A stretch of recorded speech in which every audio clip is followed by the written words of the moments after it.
Ken Feinberg, you were shaking your head just there. You don't see a full recovery? I say it's very, as I said today in releasing the protocol, it's very uncertain. It appears reasonable to assume 2012 full recovery, but I would be the first one to say that the future is not, predicting it is not an exact science, and we don't know for sure. But you've put limits on the amount of money that can be doled out. So in some ways, you are predicting the future. You're predicting what people can get from this $20 billion fund. If A, you decide to take the final payment, you will get twice your 2010 damages, 4 times if you're an oyster harvester. But if you're not certain about the future and you don't buy into this prediction, take interim payments, document your damage for 1 quarter at a time, and continue to wait and see what happens in the Gulf. So just to be clear for our viewers, you could take a quick payment, $5,000 if you are an individual, $25,000 if you're a business. You waive your right to sue. That's it. You could negotiate with you for a final payment, or over the course of 3 years, get small incremental payments, and you still have to prove that you're incurring some damages along the way, correct? That's exactly right. 87,000 people in the last 5 weeks have taken the quick payment. But everybody else, 90,000 people have signed up already for the final payment, and about 40,000 people have signed up for the interim payment. You took over this job in August. You and I have talked easily a dozen times since then. Will people whose livelihoods were interrupted ever be made whole? Well, I hope that we'll pay them enough. I mean, you hear stories from people, you know, about I'm a 7th generation fisherman, an 8th generation oyster harvester. I doubt very much that money can make them whole, but insofar as we're trying to compensate for loss, financial damage, I'd like to think that we can make people whole in that sense, yes. You believe financially that what they get from this claims fund will actually be equal to what they lost? Absolutely. That's my goal. That is certainly the goal here. And I think the statistics demonstrate that so far, the Gulf Coast facility has done a pretty good job of compensating about 170,000 people, $3.5 billion in the last less than 6 months. And yet the governments of these states, Louisiana, Mississippi, say the process is opaque. You are depriving people of their right to sue under the Oil Pollution Act, that they don't have the legal recourse that they need, and essentially that this is an attempt to just say, here's $5,000, just go away. This is the best you're going to do. 85,000 people have taken $5,000 or $25,000. Well, it is February, after all. Yeah. People need to pay their bills. 85,000 people. I can understand that argument if there are a few people that take money.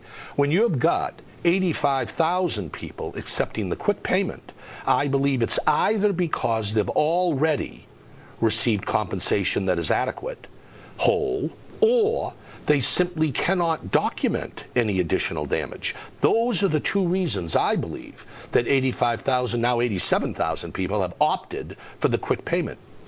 There is one payment in all of this in the amount of $10 million to an unspecified BP commercial partner. Doesn't it strike you as odd that BP asked for $10 million to go to one of their business partners?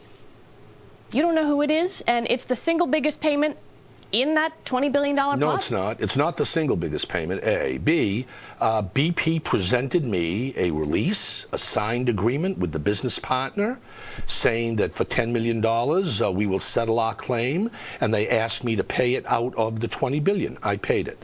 Government claims get paid out of the $20 billion. Cleanup costs get paid out of the $20 billion. That claim was paid out of the $20 billion. It was not a GCCF evaluation or analysis. I simply paid the claim.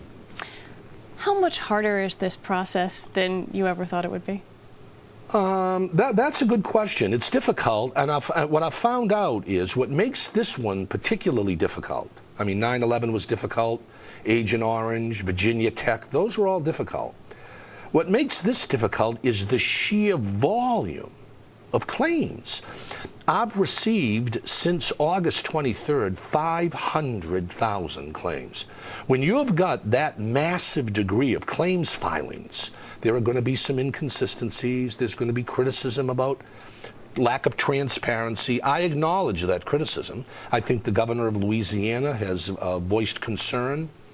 I have high regard for the governor, and I think that some of what he's saying is absolutely accurate. We're trying to deal with those concerns. How much of the $20 billion do you think your final claims process and quick pay will use? If you have me on the show in about another month, we'll know more. I want to wait and see during this 2-week open public comment period that's open to the world. Take a guess.